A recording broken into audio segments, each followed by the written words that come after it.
حضرت عبداللہ بن عمر رضی اللہ تعالیٰ عنہ سے روایت ہے کہ انہوں نے کہا، میں نے رسول اللہ صلی اللہ علیہ وآلہ وسلم کے ساتھ 2 رکعتیں ظہر سے پہلے پڑھیں اور 2 رکعتیں ظہر کے بعد اور 2 رکعتیں جمعہ کے بعد اور 2 رکعتیں مغرب کے بعد اور 2 رکعتیں عشاء کے بعد۔ حضرت جابر بن عبداللہ رضی اللہ تعالیٰ عنہ سے روایت ہے کہ نبی کریم صلی اللہ علیہ وآلہ وسلم نے فرمایا، آپ صلی اللہ علیہ وآلہ وسلم جمعہ کا خطبہ دے رہے تھے کہ جب کوئی تم میں سے مسجد میں آئے اور امام خطبہ دے رہا ہو یا خطبہ کے لیے نکل چکا ہو تو 2 رکعتیں تحیت المسجد کی پڑھ لیں۔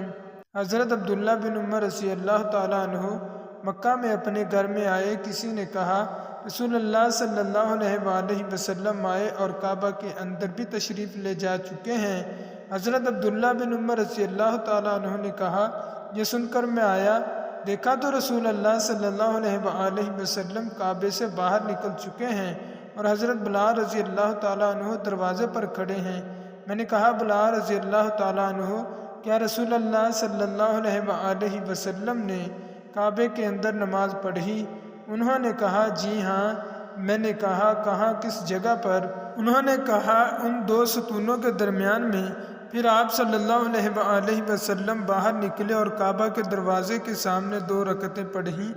امام بخاری رحمۃ اللہ تعالیٰ علیہ نے کہا، حضرت ابو ہریرہ رضی اللہ تعالیٰ عنہ نے کہا، مجھ کو نبی کریم صلی اللہ علیہ وآلہ وسلم نے چاشت کی 2 رکعتیں پڑھنے کی وصیت کی۔